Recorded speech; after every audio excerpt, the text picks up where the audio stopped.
For years, William and Catherine have followed one clear principle when raising their children: royal status should never take away their right to a childhood.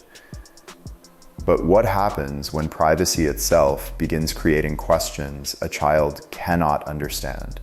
A dramatic account surrounding Prince Louis claims the Wales family confronted exactly that dilemma after changes in his public appearances attracted growing attention.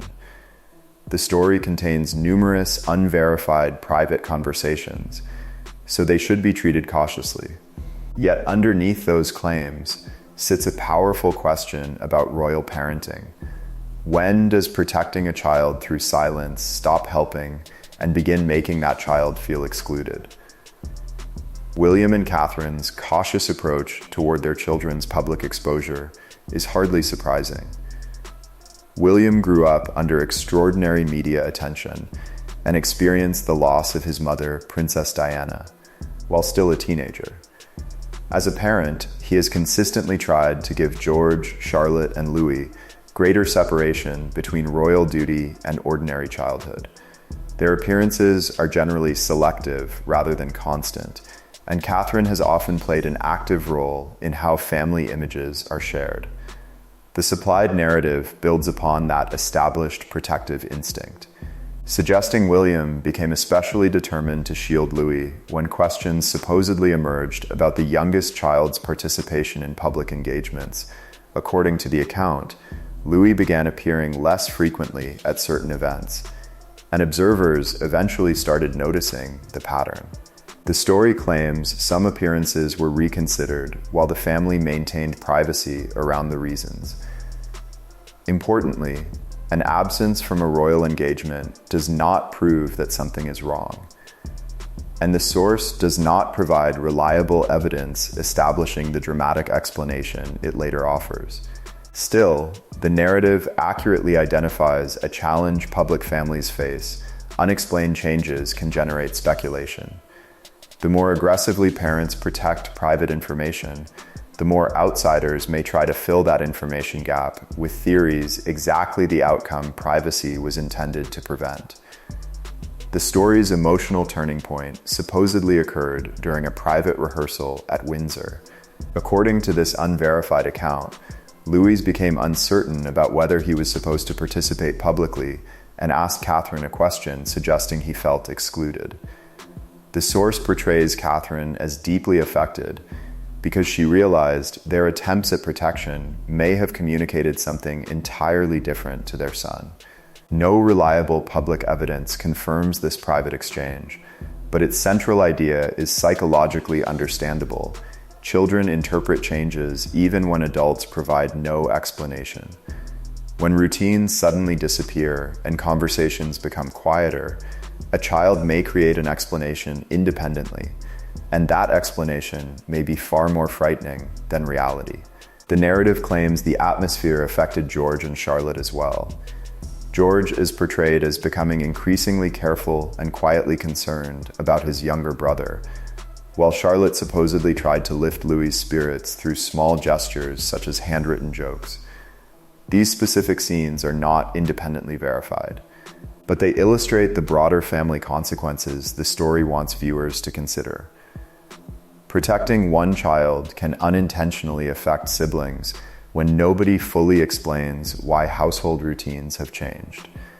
Children notice closed doors, lowered voices, canceled plans, and anxious adults. Even when parents believe they are successfully hiding their worries, children often recognize that something important is happening around them. Catherine is then portrayed as reaching a different conclusion from William. According to the story, she believed continued silence was allowing Louis to misunderstand why his public routine had changed. William, meanwhile, supposedly feared that any personal statement would invite journalists and commentators to examine his son's life more aggressively. Both positions reflect legitimate concerns, even if the specific private argument is unverified. William's instinct emphasized privacy, Catherine's emphasized reassurance. The conflict wasn't necessarily between protection and exposure.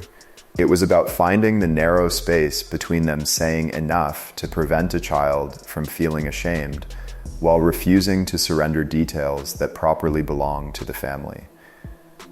The account claims Catherine eventually favored a personal message rather than a conventional palace statement.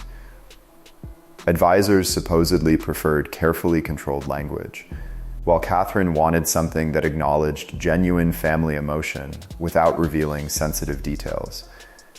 The source describes several dramatic discussions about drafts and wording, but there is no independent evidence supporting those scenes. Still, the distinction it raises is interesting. Institutional communications are designed to minimize uncertainty, whereas parents sometimes need language that feels human rather than technically perfect. A statement can be professionally flawless and still fail emotionally if the person at the center of it cannot recognize their own experience in the words being used.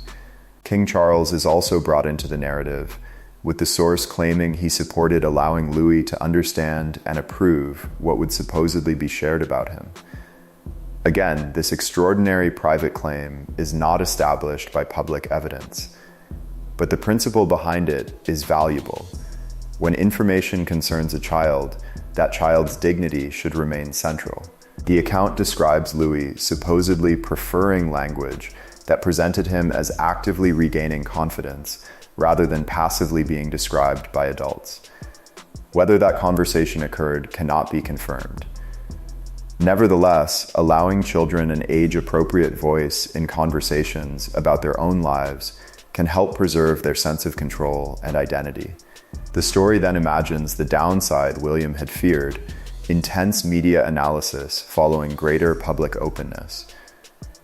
Commentators supposedly began examining earlier appearances and trying to interpret Louis's expressions from old footage.